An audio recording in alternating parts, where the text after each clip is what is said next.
Assalamualaikum warahmatullahi wabarakatuh. Puji syukur atas kehadiran Allah Subhanahu wa Ta'ala yang telah memberikan kesempatan kepada saya untuk mempresentasikan hasil penelitian pada kesempatan kali ini. Yang terhormat, Ibu Rozida Teno Putri Hanida, SIP MPA, selaku dosen pembimbing pertama. Yang terhormat, Bapak Dr. Malsi Livestra, SOS MAP, sebagai dosen pembimbing kedua. Yang terhormat Ibu Dr. Ria Aryani, MSI, selaku Ketua Penguji. Yang terhormat Ibu Dr. Desna Aromatika, SAP MAP, dan Ibu Ratih SAP MAP, selaku dosen penguji. Sebelumnya, perkenalkan saya Walidah Soleha dengan NIM 22108-42039 akan mempresentasikan hasil penelitian saya yang berjudul Tata Kelola Penyelenggaraan Perparkiran di dalam Ruang Milik Jalan Kota Padang. Yang pertama itu latar belakang. Penelitian ini latar belakangi oleh parkir di dalam ruang milik jalan atau juga disebut dengan parkir di tepi jalan umum adalah suatu tempat pemberhentian kendaraan di tepi jalan umum dalam jangka waktu tertentu yang ditandai dengan adanya rambu lalu lintas dan marka jalan. Penyelenggaraan perparkiran adalah proses pengelolaan, pengaturan, hingga pemungutan retribusi parkir dalam kegiatan perparkiran dengan melibatkan partisipasi publik. Jalangan perparkiran di dalam ruang milik jalan memiliki kompleksitas yang tinggi karena bersinggungan langsung dengan jalan yang digunakan oleh kendaraan lain. Penyelenggaraan perparkiran dapat dijadikan sebagai pengendalian lalu lintas untuk mengatur volume kendaraan dan sebagai sumber pendapatan asli daerah dari sektor retribusi parkir.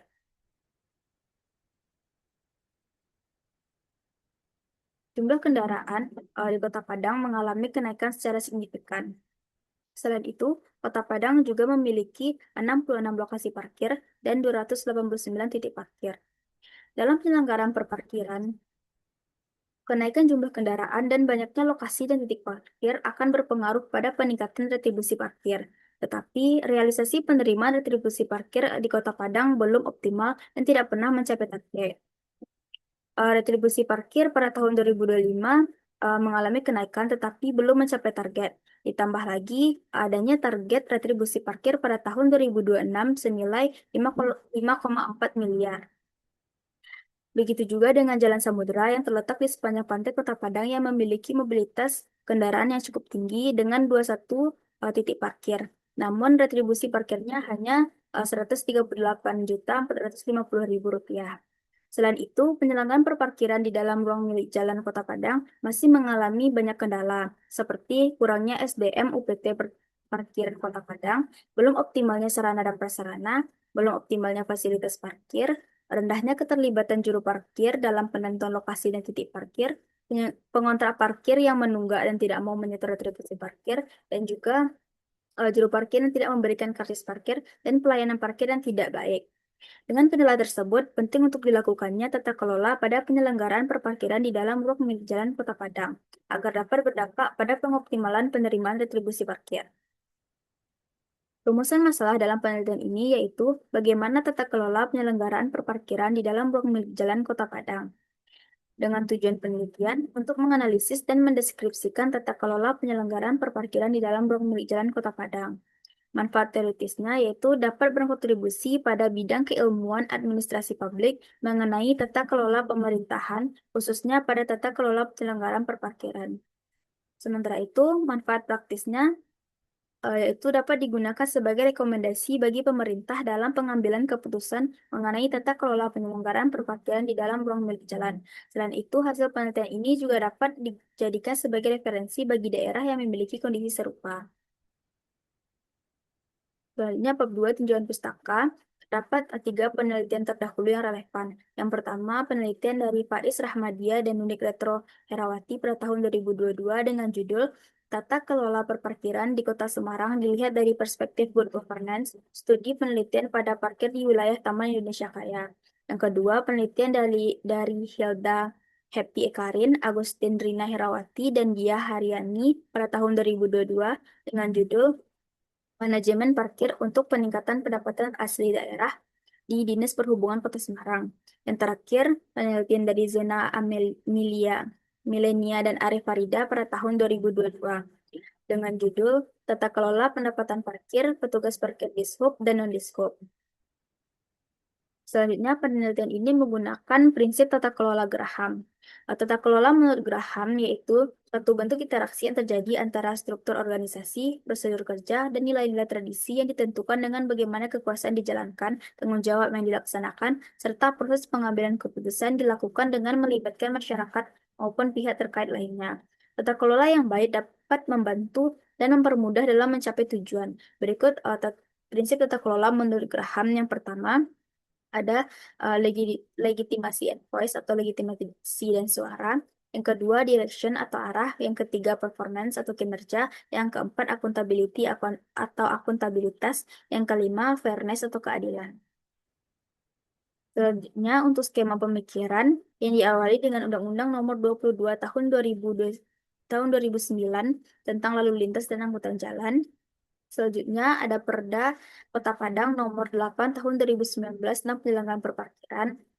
Dan dapat kita lihat penyelenggaraan perparkiran di dalam ruang milik Jalan Kota Padang masih banyak mengalami kendala. Dan maka dari itu penting untuk dianalisis tata kelola penyelenggaraan perparkiran di dalam ruang milik Jalan Kota Padang dengan prinsip tata kelola menurut Graham yaitu legitimasi dan suara, arah, kinerja, akuntabilitas, dan keadilan. Selanjutnya definisi konsep. Yang pertama, tata kelola atau sering disebut dengan governance adalah suatu upaya untuk mengarahkan dan memastikan bahwa setiap keputusan yang dibuat sudah sesuai dengan aturan yang ditetapkan. Hal ini melibatkan interaksi antara pemerintah dan masyarakat dalam pengambilan keputusan berdasarkan prinsip-prinsip yang baik agar dapat mencapai tujuan yang diinginkan. Yang kedua, parkir adalah keadaan di mana sebuah kendaraan berhenti dan tidak bergerak di suatu lokasi dalam jangka waktu tertentu. Sementara itu, penyelenggaraan perparkiran adalah proses pengelolaan, pengaturan, hingga pemungutan retribusi parkir dalam kegiatan perparkiran dengan melibatkan partisipasi publik. Yang ketiga, parkir di dalam ruang milik jalan atau juga disebut parkir di tepi jalan umum adalah suatu tempat pemberhentian kendaraan di tepi jalan umum dalam jangka waktu tertentu yang ditandai dengan adanya rambu lalu lintas dan marka jalan. Selanjutnya, definisi operasional. Yang pertama, terdapat 5 variabel dengan masing-masing indikatornya. Yang pertama, variabel legitimasi dan suara dengan indikator partisipasi dan orientasi konsensus. Yang kedua, ada variabel arah dengan indikator visi strategi. Yang ketiga, ada variabel kinerja dengan indikator responsivitas dan efektivitas dan efisiensi. Yang keempat, ada variabel akuntabilitas dengan indikator akuntabilitas dan transparansi. Yang terakhir ada variabel keadilan dengan indikator kesetaraan dan aturan hukum. Pada penelitian ini menggunakan pendekatan riset penelitian yaitu kualitatif deskriptif dengan teknik pengumpulan datanya yaitu wawancara, observasi, dan dokumentasi. Dan teknik pemilihan informannya menggunakan teknik purposive sampling, yaitu teknik pemilihan informan berdasarkan kriteria tertentu yang telah ditetapkan sebelumnya. Untuk peranan peneliti, yaitu sebagai instrumen utama dalam pengumpulan, penganalisaan, hingga penarikan hasil atau kesimpulan.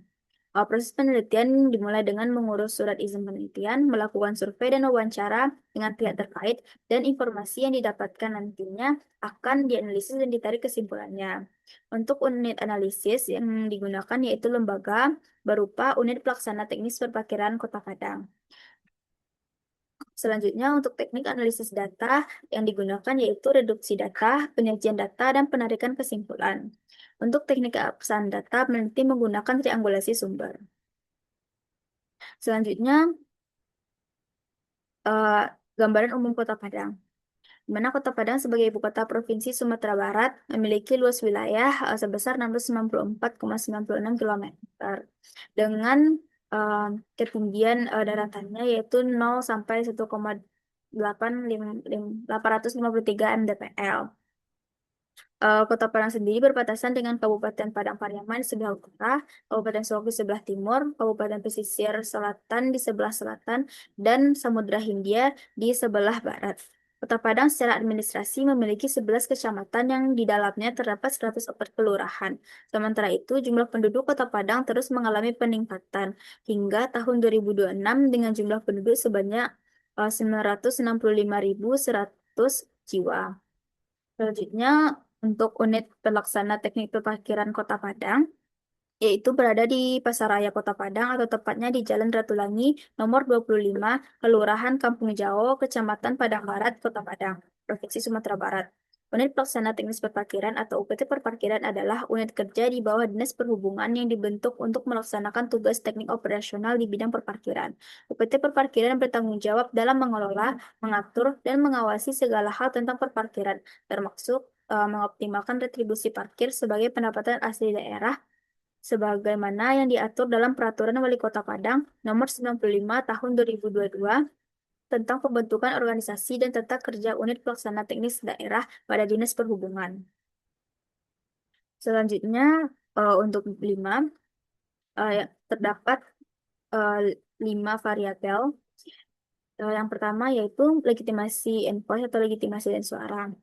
Sebagai sebuah prinsip tata kelola yang menekankan pada pengakuan masyarakat terhadap keputusan pemerintah, di mana hal ini diwujudkan melalui penyediaan ruang partisipasi yang luas bagi publik untuk menyampaikan aspirasi serta kemampuan para aktor sebagai penengah dalam membuat kesepakatan guna meminimalisir masalah yang terjadi. Yang pertama terdapat indikator partisipasi. Nah, jadi UPT Perparkiran Kota Padang sudah melibatkan pengontak parkir dalam proses peresmian lokasi parkir. Nah, mulai dari pemberian surat permohonan, ikut serta dalam survei dan pengukuran besaran lokasi parkir, bernegosiasi dan membentuk kerjasama dengan UPT Perparkiran dalam penyelenggaraan perparkiran di dalam ruang milik Jalan Kota Padang, tetapi masih belum adanya keterlibatan juru parkir dalam proses tersebut. Ini dikarenakan UPT Perparkiran hanya bekerja sama dengan pengontrak parkir dan untuk urusan pemilihan juru parkir diserahkan ke pengontrak parkir. Padahal juru parkir yang bertugas dalam pemberian pelayanan parkir kepada masyarakat yang menggunakan tempat parkir. Walaupun demikian, juru parkir dapat berpartisipasi dalam memberikan masukan baik itu secara langsung ke kantor atau ke petugas lapangan UPT Perparkiran Kota Padang maupun melalui media sosial dari Dinas Perhubungan Kota Padang. Yang indikator kedua yaitu orientasi konsensus.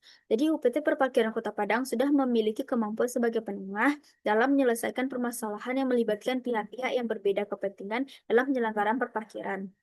Tidak hanya itu saja, UPT Perparkiran Kota Padang juga sudah membuat kesepakatan yang tidak merugikan pihak lain. Ini dibuktikan dengan menanyakan secara langsung setiap pihak yang bertikai, baik itu dari pengontrak parkir, juru parkir, maupun masyarakat untuk memeriksa kebenaran informasi. Dengan begitu, UPT Perparkiran Kota Padang akan mengambil kesepakatan sebagai solusi dalam pemecahan permasalahan tersebut. Yang kedua, adanya variabel arah. Jadi, variabel ini yaitu pandangan organisasi untuk jangka panjang yang akan dijadikan sebagai pedoman dalam menentukan arah pembangunan dan pengelolaan organisasi agar selaras dengan tujuan yang ingin dicapai nantinya. Hal ini dilakukan karena setiap keputusan yang dibuat akan mengarahkan organisasi untuk mencapai target yang telah ditentukan. Indikatornya yaitu visi strategi, di mana dalam hal ini sudah adanya strategi dan upaya UPT Perparkiran Kota Padang dalam meningkatkan penerimaan retribusi parkir agar mencapai target yang telah ditentukan. Strategi dan upaya yang dilakukan yaitu dengan mencari potensi-potensi parkir baru yang bisa dijadikan sebagai lokasi dan titik parkir resmi untuk memarkirkan kendaraan, sehingga nantinya dapat berkontribusi pada penerimaan retribusi parkir. Selain itu, UPT Perparkiran juga memiliki strategi berupa memberikan pembinaan kepada juru parkir tentang bagaimana cara memberikan pelayanan parkir yang baik kepada masyarakat, mulai dari mengarahkan parkir hingga mengeluarkan kendaraan. Dengan dilaksanakannya pembinaan tersebut, diharapkan masyarakat dapat merasa nyaman dengan pelayanan parkir dan berdampak pada penerimaan retribusi parkir. Yang indikator ketiga yaitu kinerja. Hal ini didefinisikan sebagai bentuk kualitas dari hasil kerja organisasi dalam menjalankan tugasnya, yang tercermin pada responsivitas organisasi dalam memberikan pelayanan dan menanggapi permasalahan dari publik, serta didukung dengan ketersediaan sumber daya yang ada, agar semua hasil kerja tersebut dapat dicapai secara efektif dan efisien. Indikator pertama yaitu responsivitas, di mana UPT Perparkiran Kota Padang dalam penyelenggaraan perparkiran dalam ruang milik Jalan Kota Padang telah memberikan pelayanan dan merespon langsung segala kebutuhan dan laporan dari publik, mulai dari penerimaan surat permohonan, negosiasi, dan pembentukan kerjasama parkir dengan pengontrak parkir. Dan selanjutnya membantu penyetoran retribusi parkir serta mengambil tindakan terhadap laporan permasalahan perparkiran. Untuk indikator kedua yaitu efektivitas dan efisiensi, di mana UPT Perparkiran Kota Padang belum mencapai efektif dan efisien karena ketersediaan sumber daya yang dimiliki masih sangat kurang. Hal ini dibuktikan dengan jumlah sumber daya manusia di UPT Perparkiran Kota Padang, khususnya anggota di bagian operasional RTJU, masih sangat kurang. Begitu juga dengan ketersediaan sarana dan prasarana berupa kendaraan operasional seperti mobil dan motor yang masih belum cukup dalam menuju kegiatan penyelenggaraan perparkiran di lokasi parkir. Sementara itu, sarana dan prasarana untuk menunjang pekerjaan kantor, baik itu ketersediaan kursi eh, yang masih kurang maupun adanya kendala pada WiFi dan printer yang digunakan. Selain itu, sudah ada ketersediaan fasilitas parkir di dalam ruang milik jalan Kota Padang, walaupun masih terdapat beberapa marka jalan yang sudah mulai memudar. Dengan kurangnya ketersediaan sumber daya, hal ini menyebabkan masih terdapat pengontrak parkir yang menunggak dalam penyetoran retribusi parkir. Selanjutnya, variabel yang keempat yaitu akuntabilitas.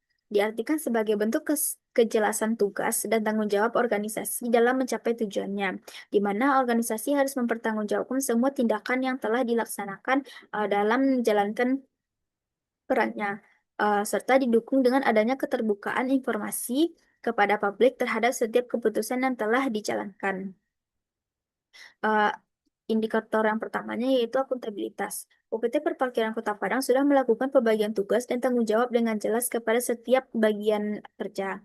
Ini dibuktikan dengan pengontrak parkir yang selalu diingatkan untuk menyetor retribusi parkir setiap akhir bulan, penerimaan retribusi parkir, dan pemberian karcis parkir oleh petugas. Sementara itu, UPT Perparkiran juga melakukan pengawasan di lokasi parkir dan mengingatkan juru parkir untuk memberikan pelayanan yang baik kepada masyarakat dengan memungut retribusi parkir sesuai dengan ketentuan yang berlaku. Sehingga perparkiran dalam ruang milik Jalan Kota Padang sudah dapat dikatakan baik dari sebelumnya. Indikator yang kedua yaitu transparansi. UPT Perparkiran Kota Padang masih belum optimal dalam transparansi data dan informasinya, yang dibuktikan dengan belum adanya website dan media sosial seperti Instagram dan TikTok sebagai tempat ketersediaan, keterbukaan, dan kemudahan akses data.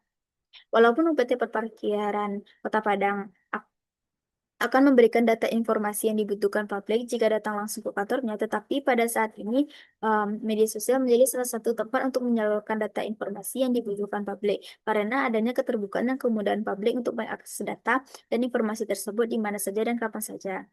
Sehingga publik dapat mengetahui dengan jelas apa saja keputusan yang telah dibuat dan dilaksanakan oleh UPT Perparkiran Kota Padang selama ini. Variabel yang terakhir yaitu keadilan, yang diartikan sebagai bentuk jaminan bahwa seluruh pihak yang terlibat mendapatkan perlakuan yang sama, adil, dan tanpa diskriminasi yang disertai dengan adanya penegakan aturan hukum secara tegas. Dengan indikator yang pertama yaitu kesetaraan. UPT Perparkiran Kota Padang sudah memberikan kesempatan yang sama dan tanpa membeda-bedakan kepada semua pihak, baik itu pengontrak parkir, juru parkir, dan masyarakat. Hal ini dibuktikan dengan adanya pemberian pelayanan yang sama kepada pengontrak parkir dalam menyetor retribusi parkir, pemberian kelengkapan identitas kepada juru parkir, mengawasi semua juru parkir, dan mengingatkan mereka untuk memberikan pelayanan parkir yang baik kepada masyarakat yang berkunjung, menerima laporan, dan menyelesaikan masalah parkir tanpa membeda-bedakan. Indikator yang terakhir yaitu aturan hukum. UPT Perparkiran Kota Padang sudah memiliki aturan hukum yang dijadikan acuan dalam penyelenggaraan perparkiran dan sudah ditegakkan dengan baik seperti Peraturan Daerah Kota Padang Nomor 8 Tahun 2019, Peraturan Wali Kota Nomor 9 Tahun 2025, dan Peraturan Daerah Kota Padang Nomor 1 Tahun 2024. Namun, UPT Perparkiran Kota Padang masih belum memiliki SOP dalam peresmian jalan sebagai lokasi parkir dan hanya memiliki SOP terkait pemungutan dan penerimaan retribusi parkir. Selain itu, PT Perparkiran Kota Padang juga sudah menegakkan sanksi yang tegas, dan ini tercantum dalam perjanjian kerjasama yang telah dilakukan dengan pengontrak parkir, berupa pemberian peringatan atau teguran sebanyak 3 kali sebelum pemutusan perjanjian secara sepihak. Yang terakhir, yaitu adanya kesimpulan dan saran. Yang pertama, kesimpulan. Berdasarkan hasil temuan dan analisis data mengenai tata kelola penyelenggaraan perparkiran dalam ruang milik Jalan Kota Padang, menggunakan teori prinsip tata kelola menurut Graham, dapat disimpulkan bahwa UPT Perparkiran Kota Padang sudah melaksanakan semua prinsip dan tata kelola tersebut dengan cukup baik, walaupun masih belum sepenuhnya optimal. Dalam variabel legitimasi dan suara, masih terlihat kurangnya keterlibatan juru parkir dalam proses peresmian jalan. Tetapi di sisi lain, UPT Perparkiran Kota Padang sudah memiliki kemampuan sebagai penengah dalam menyelesaikan perbedaan kepentingan melalui pengambilan kesepakatan yang tidak merugikan salah satu pihak. Selanjutnya pada variabel arah, UPT Perparkiran sudah memiliki strategi dan upaya dalam mencapai targetnya, yaitu dengan mencari potensi parkir baru dan memberikan pembinaan kepada juru parkir untuk memberikan pelayanan parkir yang baik kepada masyarakat. Pada variabel kinerja, UPT Perparkiran Kota Padang sudah merespon dengan baik dan cepat semua kebutuhan, pelayanan, dan pelaporan tentang penyelenggaraan perparkiran. Tetapi masih terdapat kendala pada ketersediaan sumber daya di UPT Perparkiran, baik itu sumber daya manusia maupun sumber daya sarana dan prasarana serta fasilitas parkir. Dengan kurangnya ketersediaan sumber daya di UPT Perparkiran Kota Padang menyebabkan masih terdapat beberapa pengontrak parkir di Jalan Samudra yang menunggu dalam menyetor retribusi parkir. Untuk variabel akuntabilitas, UPT Perparkiran Kota Padang sudah memiliki kejelasan dalam pembagian tugas dan wewenang pada masing-masing bagiannya, tapi masih terdapat kekurangan dalam transparansi data dan informasi mengenai perparkiran. Sedangkan pada variabel keadilan, UPT Perparkiran Kota Padang sudah memberikan kesempatan yang sama kepada pengontrak parkir dan juru parkir dalam pemberian pelayanan dan kebutuhan perparkiran, tanpa membeda-bedakan yang satu dengan yang lainnya. Selain itu, UPT Perparkiran Kota Padang juga sudah memiliki aturan hukum yang dijadikan sebagai pedoman dan acuan dalam menjalankan perparkiran, walaupun belum memiliki SOP dalam peresmian jalan sebagai lokasi parkir. Untuk sarannya, yang pertama, UPT Perparkiran Kota Padang perlu untuk melibatkan juru parkir dalam proses peresmian lokasi dan titik parkir. Walaupun UPT Perparkiran hanya melakukan kerjasama parkir dengan pengontrak parkir dan menyerahkan urusan pemilihan juru parkir kepada pengontrak parkir, keterlibatan juru parkir sangat penting karena mereka lah yang nantinya akan bertugas secara langsung di lokasi parkir dan memberikan pelayanan parkir kepada masyarakat. Yang kedua, penting bagi UPT Perparkiran Kota Padang untuk memiliki website dan media sosial seperti Instagram dan TikTok sendiri dalam membantu kemudahan penyebaran informasi perparkiran kepada publik. Karena di masa sekarang, media sosial sebagai salah satu tempat penyebaran informasi yang mudah diakses oleh semua orang sehingga dapat menjamin keterbukaan informasi publik. Yang ketiga, UPT Perparkiran Kota Padang perlu untuk meningkatkan ketersediaan sumber daya yang dimiliki, baik itu sumber daya manusia, terutama pada anggota operasional RTJU, dan sarana-prasarana khususnya kendaraan operasional, sehingga dapat membantu dalam menjalankan tugas dan tanggung jawab untuk meningkatkan retribusi parkir Kota Padang dalam mencapai target yang telah ditetapkan. Dan terakhir, UPT Perparkiran Kota Padang perlu membuat SOP tentang peresmian lokasi sebagai tempat parkir secara khusus, walaupun sudah mengacu dan menjadikan Perda Nomor 8 Tahun 2019 dan Perwako Nomor 9 Tahun 2025 sebagai landasan dalam kegiatan penyelenggaraan perparkiran. Baiklah, sekian dari presentasi hasil penelitian saya. Terima kasih. Assalamualaikum warahmatullahi wabarakatuh.